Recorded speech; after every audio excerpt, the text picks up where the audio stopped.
Sir, Rajmohan ഉണ്ണിത്താൻ്റെ പേര് കുറേ നാളുകളായിട്ട് അങ്ങനെ വലിയ ഇതായിട്ട് കേൾക്കാറില്ലായിരുന്നു. ഇപ്പോൾ കുറച്ചുകൂടി ശശി തരൂരുമായി ബന്ധപ്പെട്ട് അദ്ദേഹം ഉയർത്തിയ ചില വിമർശനങ്ങളുടെ ഫലമായിട്ട് വീണ്ടും രാജ്മോഹൻ ഉണ്ണിത്താൻ്റെ പേര് കേൾക്കുന്നുണ്ട്. അദ്ദേഹം കേരള രാഷ്ട്രീയത്തിൽ കുറച്ചുകൂടി സജീവമാകാൻ സാധ്യതയുണ്ടെന്നാണ് പറയപ്പെടുന്നത്. എന്താണ് ഇതിൻ്റെ നിജസ്ഥിതി? അദ്ദേഹം ഈ കാസർഗോഡ് MP ആണ്. അദ്ദേഹത്തിനെ സംബന്ധിച്ചിടത്തോളം അവിടെ കാസർഗോഡ് നിന്ന് വിജയിച്ചത് വലിയ നേട്ടമായിട്ടാണ് കാണുന്നത്. കാരണം കേരളത്തിലെ മറ്റ് പലയിടങ്ങളിലും നിന്ന് തോറ്റു തുന്നം പാടി നടക്കുകയായിരുന്നു.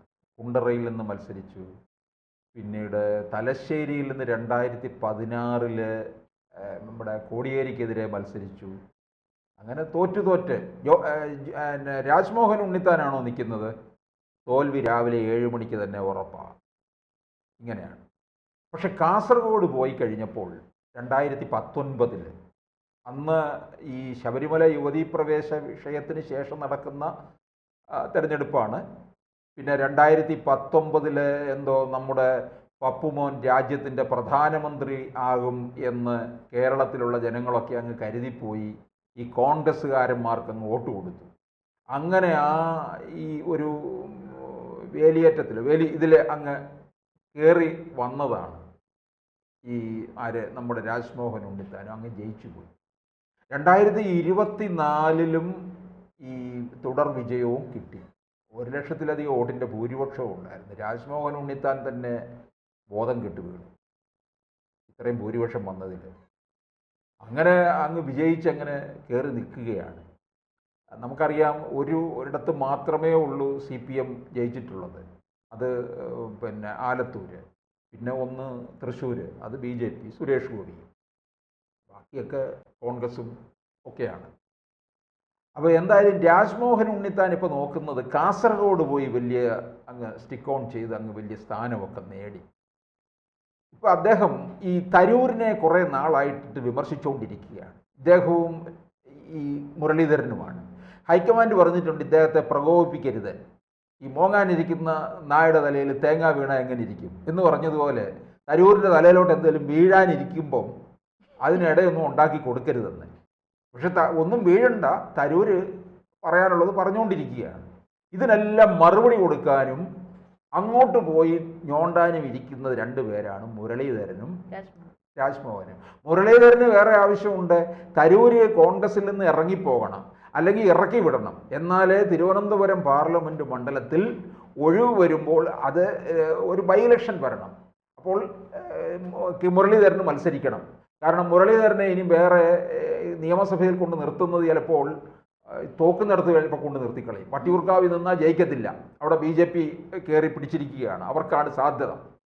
അപ്പോൾ യഥാർത്ഥത്തിൽ ഒരു സീറ്റിൽ നിന്ന് ജയിച്ചു കഴിഞ്ഞാൽ UDF അധികാരത്തിൽ വരികയാണെങ്കിൽ മന്ത്രിയാകേണ്ട ആളുകൂടിയാണ് മുരളീധരൻ.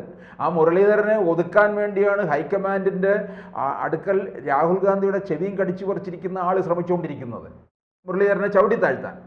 അതുകൊണ്ടാണ് മുരളീധരൻ ഇങ്ങനെ തരൂരിനെ ഇട്ട് നോണ്ടിക്കൊണ്ടിരിക്കുന്നത്. ഇവിടെ തിരുവനന്തപുരത്ത് ഒരു സ്പേസ് ഉണ്ടാക്കി ഇവിടെ നിന്ന് മത്സരിച്ച് ജയിച്ചു പോവുക.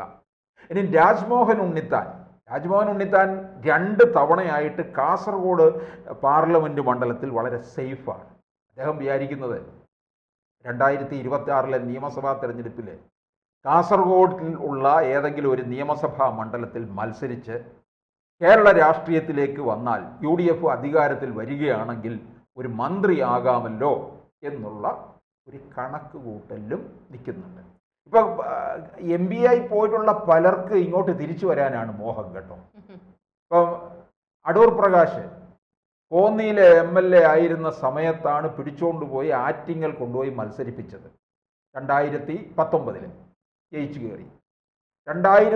അപ്പോൾ എന്ത് പറ്റി? കോന്നിയിൽ ഉപതെരഞ്ഞെടുപ്പ് വന്നു, ആ സീറ്റ് പോയി, CPM-ന് പോയി. 2024 അടൂർ പ്രകാശ് മത്സരിക്കുന്നില്ല എന്നും പറഞ്ഞൊക്കെ മാറി നിൽക്കാൻ തുടങ്ങിയതാണ്. പിന്നെ അവിടെ നിർത്തി. എന്തേ പറ്റി? അദ്ദേഹം തോറ്റാമതി എന്നും പറഞ്ഞ് നിന്നതാണ്. അവിടുത്തെ ജനങ്ങൾ വോട്ട് ചെയ്ത് പിന്നെയും വിജയിപ്പിച്ചു. ഇപ്പോൾ അദ്ദേഹം UDF കൺവീനറാണ്. അദ്ദേഹത്തിന് തിരിച്ച് കേരള രാഷ്ട്രീയത്തിൽ വരണമെന്നാണ്. അങ്ങോട്ട് പോയിട്ട് കാര്യമില്ല എന്നറിയാം, കോൺഗ്രസ്സുകാർ അധികാരത്തിൽ വരില്ലെന്ന് അദ്ദേഹത്തിനും അറിയാം. വരുമെന്നും പറഞ്ഞാണ് 2019 അങ്ങോട്ട് കൊണ്ടുപോയത്. ഇവിടുന്ന് പാര വെച്ച് ഒതുക്കുന്നതാണ് ചിലരെ. അപ്പോൾ ഇവിടെ 26 ഇങ്ങോട്ടേക്ക് കൊണ്ടുവന്ന് മത്സരിപ്പിച്ച് ഇവിടെ നിന്ന് നിയമസഭയിൽ മത്സരിച്ച് ജയിക്കാം. കോന്നി പോലുള്ള മണ്ഡലങ്ങളിൽ അദ്ദേഹത്തിന് വളരെ സുരക്ഷിതമാണ്. കോന്നിക്ക് വേണ്ടി അത്രയും കാര്യങ്ങൾ ചെയ്തിട്ടുണ്ട്. ഇപ്പോഴത്തെ MLA കുറിച്ച് നിരവധി എതിരഭിപ്രായങ്ങളും ഒക്കെ നിൽക്കുകയാണ്. അപ്പോൾ അടൂർ പ്രകാശ് ജയിച്ചു വന്നാൽ UDF അധികാരത്തിൽ വരികയാണെങ്കിൽ ഒരു മന്ത്രിയുമാകാം. മുമ്പ് റവന്യൂ മന്ത്രി കൂടിയായിരുന്നു അടൂർ പ്രകാശ്, അതോർക്കണം, നല്ല മന്ത്രിയുമായിരുന്നു. അപ്പോൾ പിന്നെ അതുപോലെ തന്നെ വേറെ പലരും ഇങ്ങനെ മോഹിച്ചിരിക്കുകയാണ് ഇങ്ങോട്ട് തിരിച്ചു വരാൻ. ഇനി KC വേണുഗോപാലും കൂടി ഇങ്ങോട്ട് വരുമോ എന്നറിയത്തില്ല, ആലപ്പുഴയിൽ നിന്നല്ലേ ജയിച്ചു പോയിരിക്കുന്നത്. രാജ്മോഹൻ ഉണ്ണിത്താനും അങ്ങനെ ആലോചിക്കുകയാണ്. അപ്പോൾ മുമ്പ് തൃശ്ശൂരിൽ നിന്ന് 2019 MP ആയിരുന്ന TN പ്രതാപൻ തന്നെ ഇപ്പോൾ ഈ 26 കൊടുങ്ങല്ലൂർ മണ്ഡലത്തിൽ മത്സരിക്കാൻ പോവുകയാണ്. ഇനി അദ്ദേഹം വിജയിച്ച് UDF വിജയിച്ചു കഴിഞ്ഞാൽ മന്ത്രിയാകാവുന്നുള്ള മോഹമുണ്ട്. അതാണ് കോൺഗ്രസ്സിൽ ഇനിയിപ്പോൾ നോക്കിക്കോ, സീറ്റ് വിഭജനമാകുമ്പം വലിയ പുക്കേറ് നടക്കും, അടിയായിരിക്കും. കാരണം MP ആയിട്ട് പോയിരിക്കുന്നവർക്കൊക്കെ തിരിച്ചു വരണം, ഇവിടെ വന്ന് നിയമസഭയിൽ മത്സരിക്കണം. തോറ്റാലും കുഴപ്പമില്ല, നിയമസഭയിൽ മത്സരിച്ചിട്ട് തോറ്റാൽ MP സ്ഥാനം കയ്യിലിരിക്കുകയല്ലേ. ഇനി നിയമസഭയിൽ കിട്ടുകയാണെങ്കിൽ MP സ്ഥാനം രാജിവെച്ച് കേരള രാഷ്ട്രീയത്തിലേക്ക് വരാം. ഇനിയിപ്പോൾ കേന്ദ്രത്തിലോട്ട് പോയിട്ട് യാതൊരു കാര്യവുമില്ല, അവിടെ എല്ലാം പോയി കിടക്കുകയാണെന്ന് ഇവർക്കൊക്കെ അറിയാം. അപ്പോൾ രാജ്മോഹൻ ഉണ്ണിത്താൻ ഇതാണ് നോക്കുന്നത്.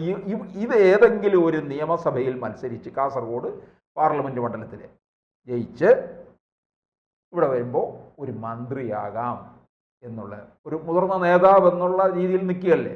പക്ഷേ അവിടെ വരുമ്പോഴാണ് ഇനിയിപ്പോൾ കോൺഗ്രസിനകത്ത് സീറ്റ് വിഭജനം മുതൽ അടിയായിരിക്കും. കാരണം എന്തെന്നറിയാം, എല്ലാവർക്കും ഇങ്ങോട്ട് തിരിച്ചു വരണമെന്ന്. 2026 UDF അധികാരത്തിൽ വരുമെന്നുള്ള ഒരു കണക്കുകൂട്ടലുണ്ട്. ആ കണക്കുകൂട്ടലുകളുടെ അടിസ്ഥാനത്തിലാണ് എല്ലാവർക്കും ഡൽഹി പോയവർക്കൊക്കെ പായം തീർത്ത് കിട്ടി ഇങ്ങോട്ട് വരാൻ താല്പര്യപ്പെടുന്നത്, ഇവിടെ വന്നൊരു മന്ത്രിയുമാകാം. അപ്പോൾ 5 വർഷം അങ്ങനെ പോകും. പിന്നെ ആകുമ്പോഴത്തേന് കോൺഗ്രസിൻ്റെ കട്ടയും ബോർഡും ഒക്കെ മടങ്ങും. പിന്നെ BJP കേരളത്തിൽ കയറി വരികയല്ലേ. പിന്നെ ആരോഗ്യവും ആയുസ്സും ഉണ്ടെങ്കിൽ BJPയിലും ചേർന്ന് കാലും നീട്ടി അങ്ങനെ ഇരിക്കാമെന്നൊക്കെയാണ് ഈ കോൺഗ്രസ്സിലെ ഈ അധികാരമോഹികളുടെ ഒക്കെ തന്നെ താല്പര്യം എന്ന് പറയുന്നത്. അപ്പോൾ MP ആയി പോയവരൊക്കെ തിരിച്ചു വരാൻ തുടങ്ങുകയാണ്. അടൂർ പ്രകാശ് എന്തായാലും വരും. കാര്യം അടൂർ പ്രകാശ് ഇവിടെ കേരളത്തിൽ വേണം, കേരള രാഷ്ട്രീയത്തിനകത്ത്. അപ്പം ഈ മന്ത്രിമാരുടെ എണ്ണം ചിലപ്പം ഇപ്പോഴുള്ള 21 മന്ത്രിമാരുണ്ടല്ലോ, അതൊക്കെ കൂടും. കാരണം മുസ്ലിം ലീഗ് തന്നെ അവരുടെ എണ്ണം വളരെ വലുതാണ്, ഉപമുഖ്യമന്ത്രി ഉൾപ്പെടെ. പിന്നെ സുധാകരനും പറയുന്നുണ്ട്, KPCC പ്രസിഡൻ്റായിരുന്ന സുധാകരൻ MP ആണ്. അദ്ദേഹം പറയുന്നുണ്ട് നിയമസഭയിൽ മത്സരിച്ച് ഞാൻ വരും, എനിക്ക് പ്രധാനപ്പെട്ട ഒരു വകുപ്പ് തന്നെ വേണം എന്നുള്ള രീതിയിൽ. സുധാകരൻ മുതിർന്ന നേതാവാണ്. ഇപ്പം സുധാകരന് അനാരോഗ്യം എന്നൊക്കെ പറഞ്ഞാണ് അദ്ദേഹത്തെ ആ സ്ഥാനത്ത് നിന്ന് ഓടിച്ചത്. ഇനിയും വേണമെങ്കിൽ അവർ അനാരോഗ്യമെന്നും പറഞ്ഞ് നിയമസഭയിൽ മത്സരിക്കേണ്ട എന്നൊക്കെ പറഞ്ഞ് ഇരുത്തും വേണമെങ്കിൽ. പക്ഷേ അതിനെയൊക്കെ ഇദ്ദേഹം ചോദ്യം ചെയ്യുമെന്നുള്ളതാണ്. അപ്പോൾ MP മാരായി പോയവരൊക്കെ തിരിച്ചു വരാൻ തുടങ്ങുകയാണ്. അത് കോൺഗ്രസ്സിന് തന്നെ പലപ്പോഴും എന്തെങ്കിലും തരത്തിലുള്ള നാശം കൂടി ഒപ്പിക്കുകയും ചെയ്യും.